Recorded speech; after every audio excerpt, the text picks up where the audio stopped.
আসসালামু আলাইকুম। আমি doctor Rashed Rana, Rafia medical centre, Khadimpur বাজার, মিরপুর, কুষ্টিয়া।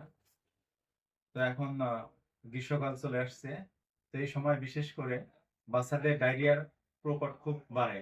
তো আমরা আজকে জানবো ইনফেকশনাস ডায়রিয়া কি কি কারণে হয় সেগুলো জানবো। যেমন ভাইরাস, ভাইরাল ইনফেকশন যেমন রোটা ভাইরাস। এরপরে আস্তে আস্তে ব্যাকটেরিয়াল ইনফেকশন, ব্যাকটেরিয়াল যেমন সালমোনেলা, সিজেলা, ইকোলাই। এবং প্যারাসাইটিক ইনফেকশন দ্বারা হইতে পারে যেমন জিয়ারডিয়া, লাম্বিয়া এবং ইন্টারঅ্যামোবিকা হিস্টোলাইটিকা প্রভৃতি প্যারাসাইটিক দ্বারা বাচ্চাদের ইনফেকশন হইতে পারে। তো ওই ইনফেকশনাস ডায়রিয়া থেকে বাঁচতে আমাদের করণীয় কি?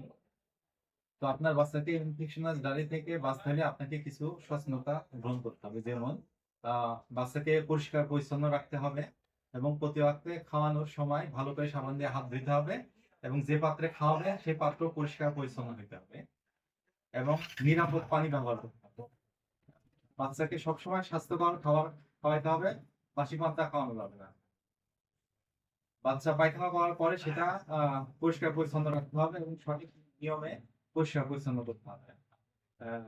রোটা ভাইরাস ডায়রিয়া থেকে বাঁচতে হলে বাচ্চাকে রোটা ভাইরাস টিকা দেওয়া যেতে পারে। এছাড়াও বাচ্চাকে এক্সক্লুসিভ ব্রেস্ট ফিডিং করাতে হবে। বাচ্চা জন্মের পর থেকে 6 মাস পর্যন্ত একটানা বুকের দুধ খাওয়ানোকে বলা হয় এক্সক্লুসিভ ব্রেস্ট ফিডিং। তো এটা করাতে পারলে বাচ্চাদের রোগ প্রতিরোধ ক্ষমতা বৃদ্ধি পাবে, ইমিউনিটি শক্তি বৃদ্ধি পাবে।